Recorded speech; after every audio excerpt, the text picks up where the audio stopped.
एक नेताजी हमें मिले रास्ते में, उन्होंने कहा कि बताओ भगवान का नाम क्या है।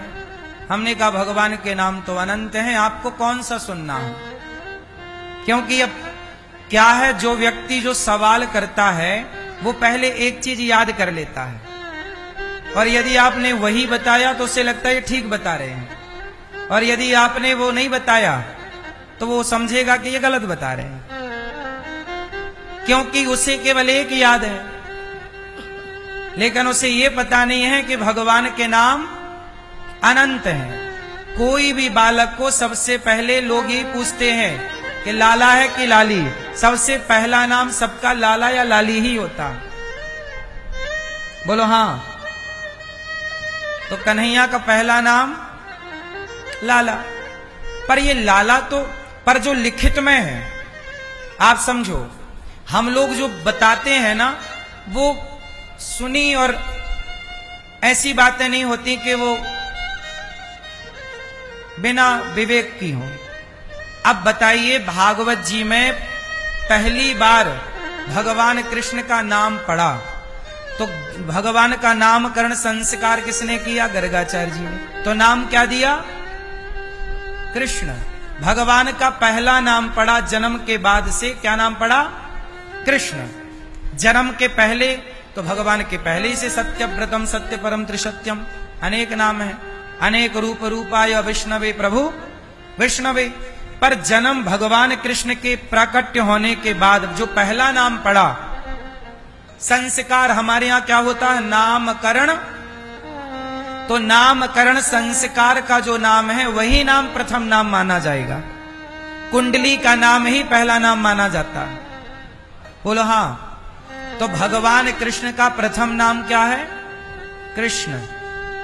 बाद फिर जितने नाम पड़े वो सब बाद में, और कृष्ण के भी पहले आप ये कह सकते हैं कि लाला लाली, जो कि सब व्यवहार में बोलते ही है, लड़का लड़की, छोरा छोरी, कुड़ी मुंडा।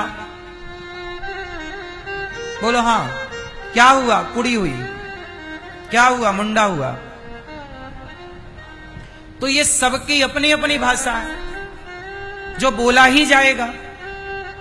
लोग यही पूछते हैं क्या हुआ क्या हुआ, तो बताना पड़ेगा क्या हुआ। तो बस बात यही है कि शास्त्रों का जो प्रमाण है वो भगवान का नाम गर्गाचार्य जी ने रखा कृष्ण। क्या नाम रखा? कृष्ण। कृष्ण, कन्हैया, फिर दामोदर, फिर बंसी वाले, फिर नाना नाम आप लेते रहिए। तो वो नेताजी को हमने भी बताया कि भाई ये नाम है। नेताजी बोले नहीं, बोले आपका रास्ता अलग, हमारा रास्ता अलग।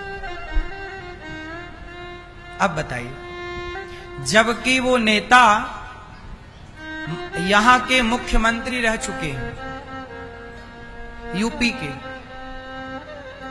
और मुख्यमंत्री मतलब राजा। राजा का धर्म क्या होता है कि वो अपनी प्रजा को पुत्रवत माने।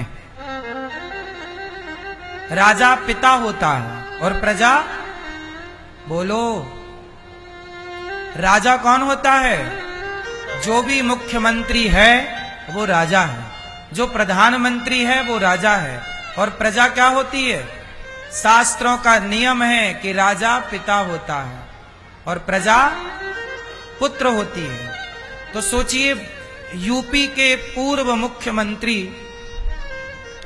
मेरे से बोले कि आपका रास्ता अलग और हमारा रास्ता अलग। अलग अलग रास्ता क्यों? जबकि राजा पिता है तो पिता, चलो एक बात बताओ, एक मां अपने बेटे से कोई सवाल करे और बेटा ना बता पाए तो क्या मां ये कह देगी कि आज से तेरा रास्ता अलग और मेरा रास्ता अलग? उत्तर दो। कोई मां अपने बेटे से सवाल करे कि बेटा ये बताओ, और बेटा ना बता पाए तो मां कह देगी कि आज से तेरा रास्ता अलग और मेरा रास्ता अलग। सोचिए, वो नेता जो यूपी के मुख्यमंत्री रह चुके हैं, वो मेरे से कहते हैं कि आपका रास्ता अलग, मेरा रास्ता अलग। क्यों? क्योंकि मैंने उनके पूछे गए प्रश्न का उनके मन मुताबिक उत्तर नहीं दिया, मैंने वही उत्तर दिया जो सच है। और सच ये है कि भगवान कृष्ण का पहला नाम कृष्ण है। अब ये लिखा है, अब आप लिखी बात ना मानो तो फिर आपसे कोई जीत नहीं सकता। फिर तो आप मनमाना आचरण करो तो कौन जीतेगा तुमसे। सोचिए, वो राजा होकर, मुख्यमंत्री होकर वो ये कह रहे हैं कि आप अलग हम अलग, जबकि राजा को चाहिए कि वो प्रजा को पुत्र की तरह प्यार करे। सोचिए, जब राजाओं के अंदर ऐसा द्वेष है तो इन राजाओं से इस देश का कैसे कल्याण होगा, ये प्रजा की कैसे सेवा करेंगे। इनके अंदर तो प्रजा के प्रति नफरत है कि तुम्हारा रास्ता अलग हमारा रास्ता, ये तो नफरत हो गई ना। प्रेम इसको नहीं कहते, प्रेम इसको कहते कि राह में आए जो दीन दुखी सबको गले से लगाते चलो।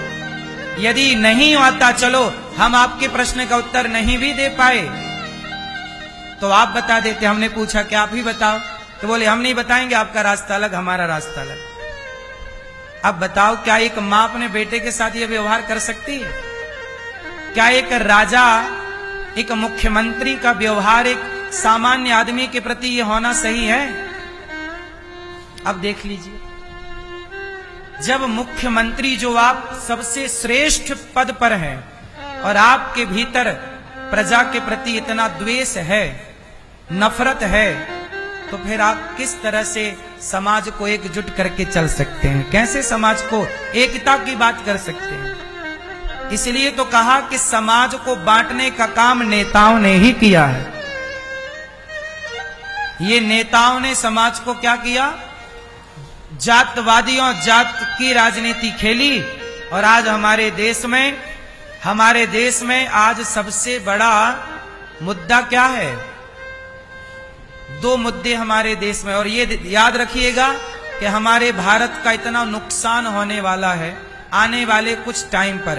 अभी छांगुर बाबा को पकड़ा गया, एक लड़की इंटरव्यू दे रही थी, वो लड़की जो छांगुर बाबा के चक्कर में पड़ गई तो वो भी मुसलमान हो गई। एक हिंदू लड़की क्या बन गई? मुसलमान। तो जब वो मुसलमान बनी तो वो मुसलमानों के संग बैठने उठने लग गई। तो मुसलमानों की उसने बात बताई कि जब मुसलमान लोग आपस में बैठ के बात कर रहे थे, छांगुर बाबा जैसे लोग, तो वो ये बता रहे थे कि बस 2048 आने दो, 2048 आते आते तो पूरा भारत इस्लामिक हो जाएगा। सोचिए, मुसलमानों का टारगेट क्या है? 2048, 2050 आते आते। अब सोचिए, उनके यहां 10 बच्चे पैदा होते हैं, विधर्मियों के यहां कितने बच्चे? 10। और तुम्हारे कितने बच्चे? 1 या 2। अब सोचिए कि 10 बच्चे भारी पड़ेंगे कि 2 बच्चे भारी पड़ेंगे? वो 10 मिलके तुम्हारे 2 बच्चों की गर्दन 1 मिनट में उतार देंगे। इसलिए उनका टारगेट क्या है कि 2050 आते आते भारत पर हमारा कब्जा होगा, हिंदुओं का कत्लेआम होगा। उदाहरण समझ लीजिएगा, कश्मीर। क्या समझ लीजिए? कश्मीर से हिंदू खदेड़े गए। क्या कर लिया लोगों ने? मेरे पास आते हैं कश्मीरी लोग, कश्मीरी पंडित, बोलते हैं गुरुजी, ना हमारा घर मिला, ना हमारी जमीन मिली, हमारी बहन बेटियों की इज्जत गई, वो अलग। मुझे एक बात बताओ कि आज हमारे देश में क्या चल रहा है? बंटवारा, कि मैं ब्राह्मण हूं, मैं क्षत्रिय हूं, मैं जाट हूं, मैं यादव हूं, मैं गुर्जर हूं, मैं ठाकुर हूं। ऐसे ही तुम लड़के आपस में बिखर जाओगे तो तुम एक दूसरे की रक्षा कब करोगे? नेता ऐसे ही कहते रहेंगे तुम्हारा रास्ता अलग हमारा रास्ता अलग। सोचिए, वो नेता हमसे कह रहे हैं कि आपका रास्ता अलग हमारा रास्ता, वो मुसलमानों से नहीं कहते कि तुम्हारा रास्ता अलग हमारा रास्ता, वो मुसलमानों से कहते हैं कि जो तुम्हारा रास्ता वही हमारा रास्ता। समझिए आप।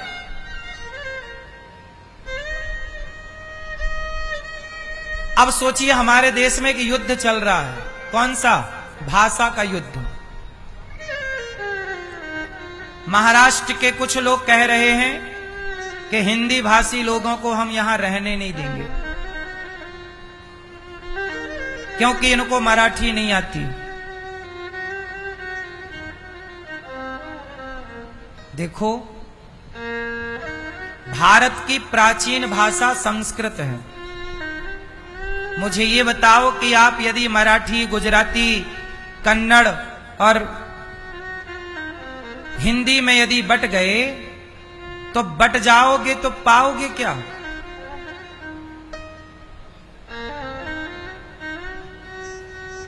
क्या महाराष्ट्र भारत से अलग है? क्या मराठी भारत से बाहर है? नहीं। मराठी का यदि हम सम्मान करते हैं तो मराठी को भी हिंदी का सम्मान करना चाहिए। यही धर्म है। यदि हम भाषा पे लड़ने लग जाएं तो हम जातियों पे पहले ही बटे थे, अब भाषा पे बट के हम और अपने ही पांव में कुल्हाड़ी मारेंगे। इसी बंटवारे का फायदा तब भी मुगलों ने उठाया, आज भी मुगल ही उठाएंगे। आप लड़ो, आपस में मरो और कोई दूसरा ही आके इसका फायदा उठाएगा। पता नहीं हमारे देश में ये जहर कौन घोल रहा है। भाषा कोई भी बुरी नहीं है। मराठी